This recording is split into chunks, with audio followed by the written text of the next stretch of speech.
Sa mga nakikita na mga kidlat ng dalawang hangal ay napanganga na lang ang mga ito, kasabay na nagsasabi na kung anong klaseng spell daw ba ang ginamit ni Shu Han. Sambit pa nung isa na imposibleng Cloud Thunder ito dahil kakaiba ang dala ng pressure na ta. At maya-maya pa ay napaluhod na ito sa lakas ng pressure at nagsasabi ito na hindi na niya kaya papigilan ang lakas ng pressure na dulot nito. Kaya tinanong niya si Shu Han kung anong klaseng evil magic ang gamit nito sa kanyang ganyang level dahil hindi ito ang Cloud Thunder magic. Habang kaharap nila ang tila isang dragon na kidlat ay nagsasalita pa rin tong isang hangal na papaano nakagawa ng ganitong kalakas na thunder magic sa mundong ito. Kaya sinagot ni Shu Han ang mga tanong ng mga hangal at sinabi nito na mga arrogant kung narinig na ba nila ang tinatawag na Heavenly Thunder. At kasabay nito ay kinumpas na ni Shu Han ang kanyang kamay hudyat ng pag-atake. Habang patungo na ang Heavenly Thunder na atake ni Shu Han sa dalawang hangal, ay makikita natin na hindi na ito makagalaw dahil sa pressure at nagsasabi na lang ang mga ito na kung ito nga ba ang legendary na Heavenly Thunder, na mas kilala na Supreme Thunder Magic.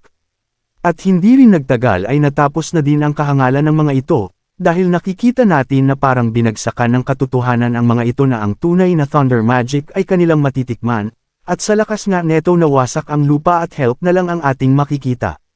Samantala naglabas naman muli si Shu Han ng Magic Fruit at sinabi nito sa kanyang isipan, na sa kanyang nakaraang buhay siya ay mahusay sa paggamit ng Thunder Magic. At habang kumakain ng Magic Fruit si Shu Han ay nagsasabi din ito na ang Heavenly Thunder ay sarili nitong gawa sa pamamagitan ng Ancient Information. Dagdag pa nito na noon ay binansagan din siya na Thunder Magic God. Bukod pa dito ay mababa lang ang kanyang level kaya ginamit niya lang ang Chaotic Chapter na nasa kanyang katawan upang matrigger ang paggawa ng Heavenly Thunder. Dahil kung ginamit niya lang ang tunay na 9 Heavenly na noon sa kanyang kalagayan ay ang ulap at lupa ay mawawasak at pati na din ang gods ay mawawasak. Ang kwento ay napupunta ka Feng Zhenting na nakaluhod at nagtataka ito sabay nito ang sambit na imposible. At makikita natin na may Demon Wolf sa kanyang likuran na dahan-dahan na papalapit sa kanya. Dahil sa pagkabalisa nito ay hindi nito naramdaman ang presensya ng Demon Wolf at nagsasabi lang ito na ang pinadala na malalakas na nilalang na galing sa Demon Lord ay natalo lang ang mga ito, dagdag pa nito siguro ay nananaginip lamang siya. At sambit pa nito na pinagpapawisan ang mukha nito na ang kanilang family ay isa sa mga sumusuporta sa Demon Lord upang mapalaki nila ang kanilang kapangyarihan sa buong South Island. At muli itong nagsumigaw na nagsasabi na isumpa niya daw si Shu Han hanggang kamatayan, at makikita natin na nakahanda na rin ang hangal na Demon Wolf upang lamunin itong si Feng Zhenting. At hindi rin nagtagal ay makikita natin na nilapan na nga ito at talsikan ang berdeng dugo nito at kamay na lang ang ating makikita. Si Shu Han naman na nakita ang sinapit ng tungaw na si Feng Zhenting ay nagsasabi ito sa kanyang isipan, na alam niya na may nag-back up sa Feng family ngunit hindi niya akalain na kasama pala ito sa mga 12 na Demon Lord.